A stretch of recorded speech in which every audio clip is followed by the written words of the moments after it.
Ja, Servus, Hallo und Salute. Nachdem wir gestern Nachmittag bis in die Nacht hinein etliche Kilometer durch Florenz gebummelt sind, um uns möglichst viele Eindrücke mitzunehmen und Florenz zu erleben, geht es heute nach einem super Frühstück erst quer durch Florenz und weiter auf unseren Track durch die Toskana Richtung Rom.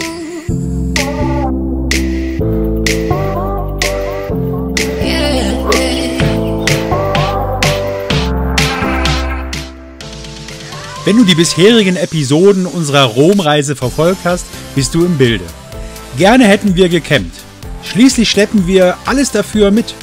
Wegen einer kurzfristigen Änderung der Route haben wir das aber bisher nicht ins Detail geplant und haben bislang keine Möglichkeit zum Campen gefunden. Wildcampen kam für uns auf dieser Route nicht in Frage. Dabei hatte alles so gut angefangen. In der ersten Nacht waren wir sogar auf einem Campingplatz. Noch nicht gesehen? Hier rechts oben verlinke ich dir das erste Video. Vielleicht schaffen wir es heute. Wart's ab, die Chancen stehen gut.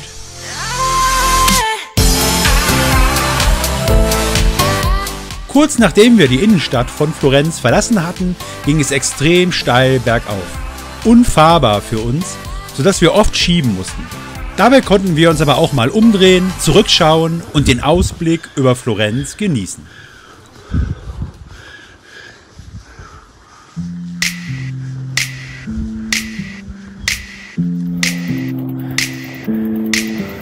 Laut Radcomputer waren es heute 1250 Höhenmeter auf 68 Kilometern. Es hat sich aber eher nach 3000 Höhenmetern angefühlt. Lag wohl an den schwer bepackten Rädern.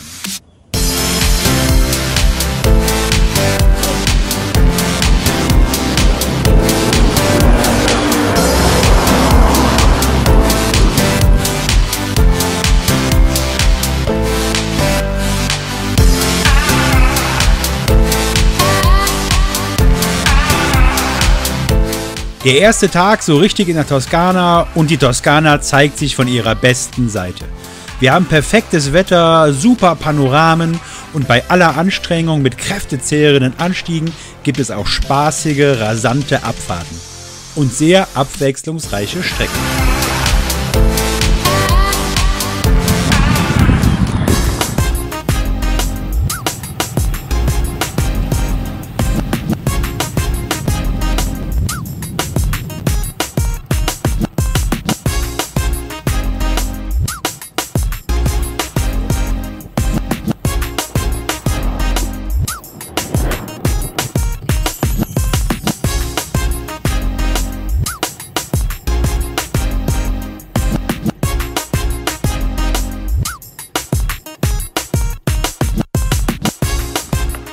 Wir fahren lieber abseits der Straße, doch auf der Straße kommt man meist schneller voran. Daher haben wir diese Track 920, die sich für unseren Reise- und Fahrstil perfekt eignen. Auf dieser Gravel-Passage ist die Laune anfangs noch super, trotz Schlangensichtung. Doch jetzt wurden die Wege immer enger und uns dann noch etwas zu eng, sodass kein Weg mehr zu erkennen war. Willkommen auf dem Euro Velo 7. Mist, Machete vergessen.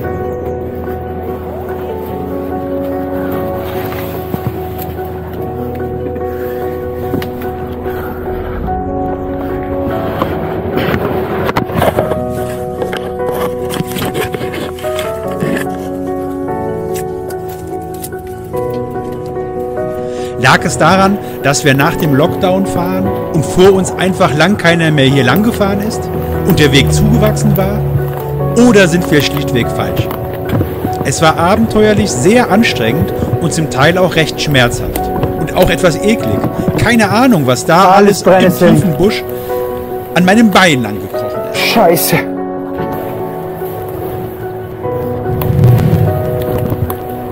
Auf jeden Fall hat es gekratzt, gebissen, gebrannt und auch zum Teil fies gestunken.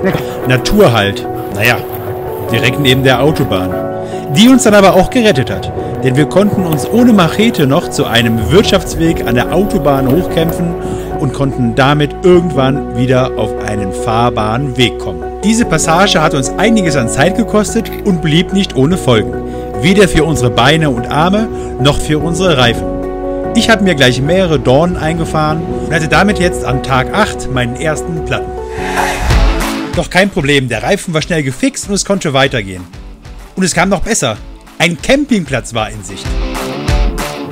Doch der hatte Corona leider nicht überlebt und ist für immer geschlossen.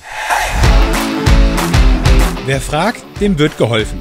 Wir haben einen super Tipp bekommen und sind dafür etwa eine Dreiviertelstunde zurückgefahren. Mehr oder weniger im Wald versteckt lag ein toller Campingplatz, den wir so niemals gefunden hätten. Ein sehr einfacher Naturcamping ohne viel Schnickschnack. Nicht mal ein Laden für Lebensmittel. Dafür traumhaft und sehr idyllisch gelegen. Wir hatten einen Platz mitten im Wald. Da, wo gestern noch die Wildschweine gewühlt hatten. Doch der sympathische Südtiroler Betreiber versicherte uns, dass diese nicht kommen würden, solange wir da sind. Auch vor den vielen Schlangen, an seinem Haus würden 2 mit etwa 2 Meter Länge wohnen, bräuchten wir uns nicht zu fürchten. Na dann, gute Nacht.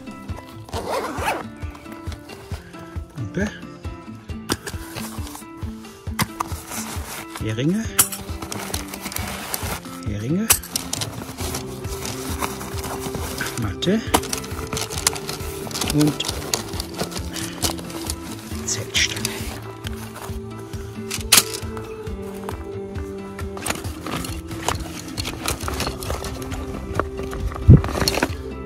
Schloss.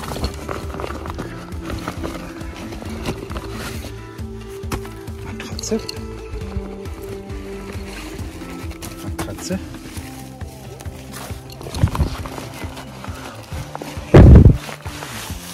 Zelt. Außen. Zelt. So, hin. Ja, alles gut.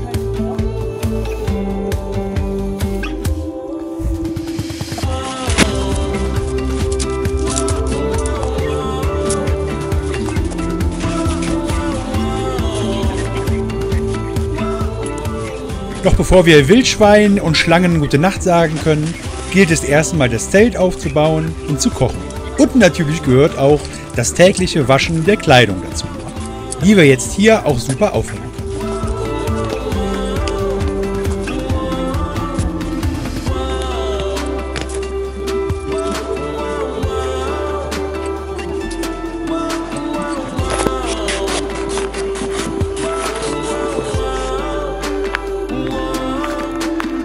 Guck.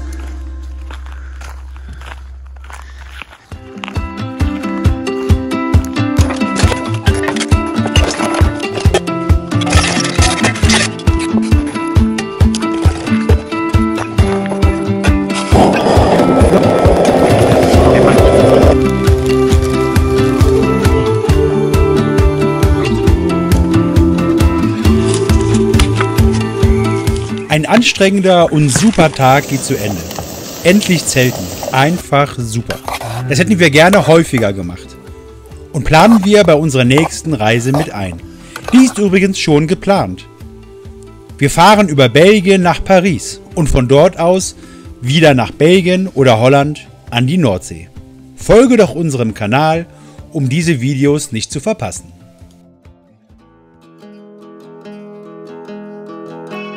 Doch erstmal geht es weiter auf unseren Weg nach Rom.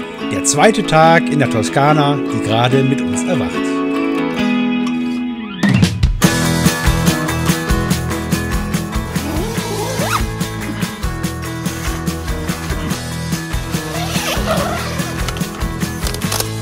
Der Tag fängt super an. Räder und Wäsche noch da, keine Schlangen und keine Wildschweine, dazu blauer Himmel. Und ein Frühstück, das uns Power für den Tag gibt.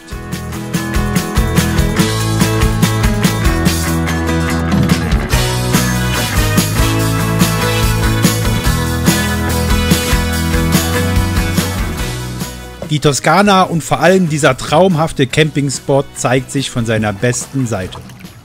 Da ist man fast geneigt, noch zu verweilen. Doch Rom ruft und wir wollen weiter.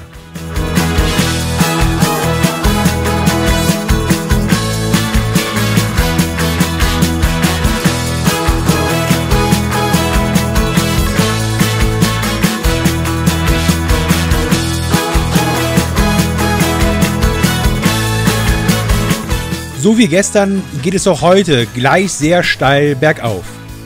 Doch im weiteren Streckenverlauf bleibt es überwiegend flach, sodass wir heute auf den 68 Kilometer nach Chiusi nur knapp über 500 Höhenmeter zu bewältigen haben. Leider muss ich mir gestern vor aller Freude des Campings unbemerkt meine Kamera verstellt haben. Leider bleibt mir das auch bis daheim unbemerkt, sodass die Onboard-Aufnahmen nur in solchen Zeitrafferbildern aufgenommen wurden. Sehr ärgerlich, aber zum Glück habe ich auch noch Aufnahmen mit anderen Kameras gemacht.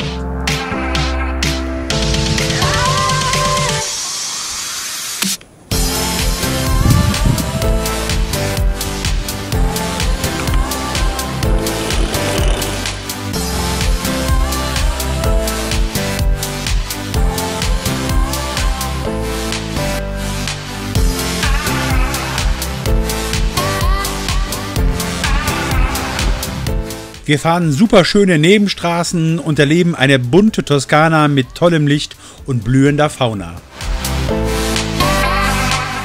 Und steilen Anstiegen.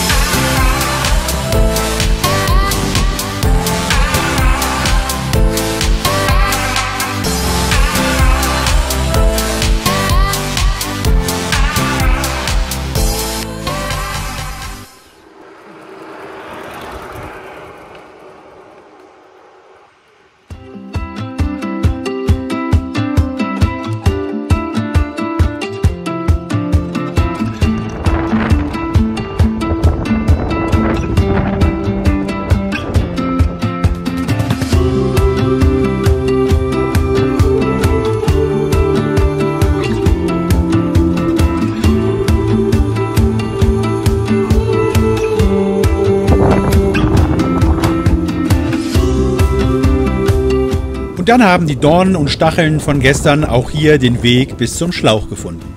Diesmal trifft es ihr Vorderrad. Doch auch diese kleine Panne ist im Teamwork schnell behoben und es kann weitergehen.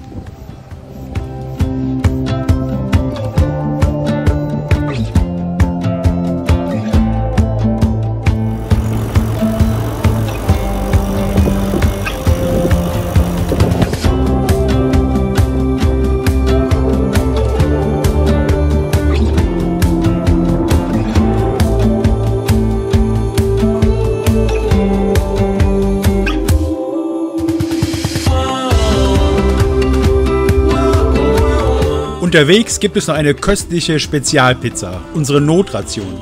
Aber ich hatte einfach Bock drauf.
Heute kommen wir tatsächlich wieder an einem Campingplatz vorbei, bei dem wir aber kein gutes Gefühl haben und uns nicht sicher fühlen.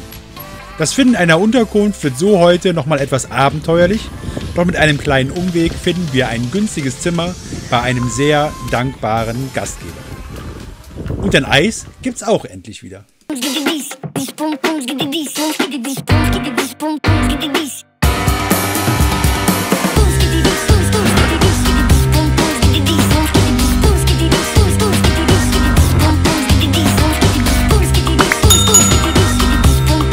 Danke fürs Mitkommen. Ich freue mich, wenn dir das Video gefallen hat. Lass uns doch einen Daumen nach oben und ein Abo da.